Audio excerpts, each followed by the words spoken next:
Hello guys. तो हमारी जो केमिकल नेमिंग रिएक्शन के ऊपर जो सीरीज चली हुई है उसकी जो हम केमिकल रिएक्शंस करेंगे वो वाली रिएक्शन करेंगे जिसके अंदर इंटरमीडिएट अल्काइल आइसोसाइनाइड हो। तो इसके अंदर हम 4 रिएक्शन के बारे में पढ़ेंगे, ठीक है। जो पहली वीडियो उसके अंदर हम H के बारे में पढ़ेंगे। अब ये तुम्हें कैसे याद करनी है कि इंटरमीडिएट जब अल्काइल आइसोसाइनाइड हो तो हमें कौन कौन सी रिएक्शन देती है? हॉफमैन, एस, एल और सी। अब ये एस एल सी क्या है ये आपको नेक्स्ट वीडियो के अंदर पता लगेगा। जो पहली है वो है हमारे पास एच सी। अब इसको कैसे याद करेंगे? एच एस एल सी को हाई स्कूल लिविंग सर्टिफिकेट। तो जिससे ये 4 वाली रिएक्शन होती है ये ही इन्वॉल्व होती है इंटरमीडिएट अल्काइल आइसोसाइनाइड के अंदर। तो पहली रिएक्शन का नेम डिस्क्लोज हो गया, मतलब हॉफमैन ब्रोमाइड डिग्रेडेशन। अब हम देखते हैं हॉफमैन क्या होता है। हॉफमैन एक साइंटिस्ट का नेम था, सिंपल। ब्रोमाइड मतलब इसके अंदर ब्रोमीन और एमाइड का यूज़ करते हैं। डिग्रेडेशन मतलब इसके अंदर 1 कार्बन लेस बनता है, 1 कार्बन लेस इसके अंदर जो प्रोडक्ट बनेगा वो। तो हम इसके अंदर कहाँ कब यूज़ करते हैं इसको? प्रिपरेशन ऑफ एमाइंस, मतलब एमाइड का कहाँ किस में फॉर्मेशन कराना? एमाइन में फॉर्मेशन कराना, ठीक है। तो पहली केमिकल रिएक्शन देखते हैं इसका, फिर उसके बाद इसका मैकेनिज्म देखेंगे। जैसे हमारे पास क्या है, एमाइड ले लिया हमने, ठीक है। एमाइड मतलब जो C+O के साथ NH2 ग्रुप लगा उसको एमाइड बोलते हैं। हमने एक मॉलिक्यूल ब्रोमीन का ले लिया, कोई बेस ले लिया, NaOH ले लिया इधर, ठीक है। हमारे पास क्या बन गया? एमाइन। एमाइन कौन सा बनेगा? प्राइमरी एमाइन बनेगा, ठीक है। लर्न करना है कौन सा एमाइन बनेगा? प्राइमरी एमाइन बनेगा। सोडियम बाइकार्बोनेट बनेगा और वाटर मॉलिक्यूल यहाँ से बाहर निकल जाएगा। और जो ब्रोमीन है याद रखना है कि सिर्फ उसका 1 ही यूनिट हम यूज़ करेंगे इसके अंदर, ठीक है। डिग्रेडेशन हुआ ना, देखो अब ये वाला कार्बन यहाँ से उड़ गया और जो ये R है बेसिकली ये R और ये H क्या आपस में कनेक्ट हो गए, एक कार्बन का गायब हो गया ना यहाँ से वाला, तो ये क्या होगा? डिग्रेडेशन प्रोडक्ट बना। तो इसलिए इसको बोलते हैं हॉफमैन ब्रोमाइड डिग्रेडेशन। जैसे एग्जांपल में हम देखते हैं, हमने यहाँ पे ले लिया R की जगह CH3 ले लिया, ठीक है। और हमें ये वाली 2 चीज़ें जहाँ दिख गई, बेस और ब्रोमीन, हमें मतलब सिंपल क्या है? HBD करना है, हैप्पी बर्थडे नहीं करना। ये क्या है? हॉफमैन ब्रोमाइड डिग्रेडेशन करना है। ये वाला ग्रुप को गायब कर दो, इन दोनों ग्रुप को आपस में जोड़ दो, हमारे पास प्रोडक्ट बन गया प्राइमरी एमाइन बन गया। उसके बाद हम चलते हैं मैकेनिज्म के ऊपर, ठीक है। मैकेनिज्म इसका सिंपल है, इजी है। तो पहले हमने क्या लिया? एमाइड ले लिया और एमाइड के हमने जो HH है इनको अलग अलग करके लिख लिया, ठीक है भाई।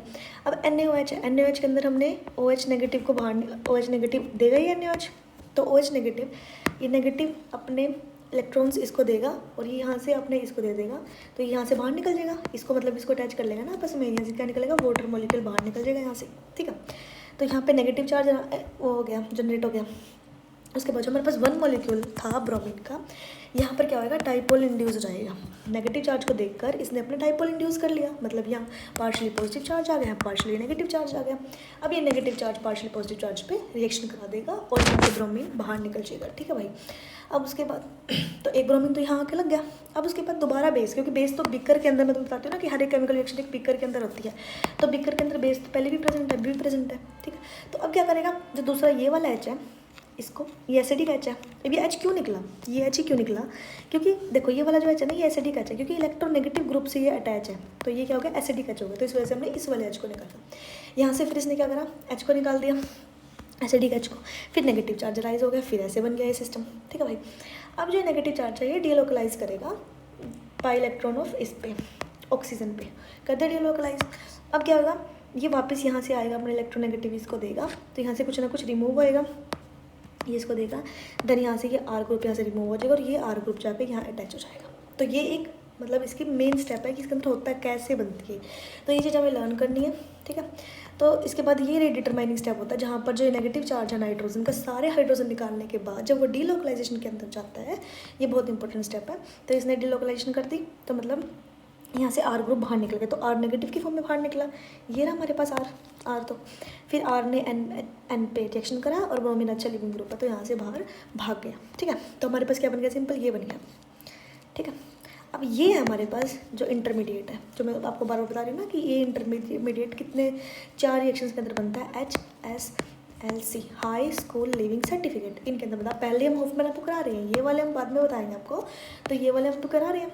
अगली वीडियोस में हमारे पास 3 ये वाली रिएक्शंस आएंगी, तो ये वाला इंटरमीडिएट बन गया, ठीक है। अब रिएक्शन किसके साथ हो रही है वो अगली रिएक्शन वो डिपेंड करती है। जैसे इसके अंदर हमने वाटर के अंदर रिएक्शन कराई है, ठीक है। अब क्योंकि यहाँ पर पार्शली पॉजिटिव चार्ज है, तो वाटर के पास इलेक्ट्रॉन्स है, वाटर इसको देगा, ये इलेक्ट्रोनेगेटिविटी यहाँ शिफ्ट करेगी इसके पास, और उसके बाद क्या बनेगा, यहाँ पे नेगेटिव चार्ज राइज हो गया।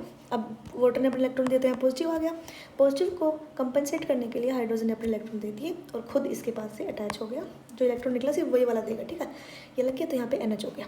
अब एंट्रोपी चेंज होगी, हमारे पास CO2 दिख गया और CO2 यहाँ से रिमूव हो जाएगा। वैसे भी कार्बोनिक एसिड है, कार्बोनिक एसिड बिल्कुल भी स्टेबल नहीं होता, तो इस वजह से हमें CO2 का माइनस हमें करना ही पड़ेगा और हमारे पास RNH2 बन जाएगा, जो हमारे पास मेन प्रोडक्ट है प्राइमरी अमाइन बन जाएगा, ठीक है। तो अभी हमने कौन सी रिएक्शन कर लिया, Hoffmann bromide degradation. Thank you guys.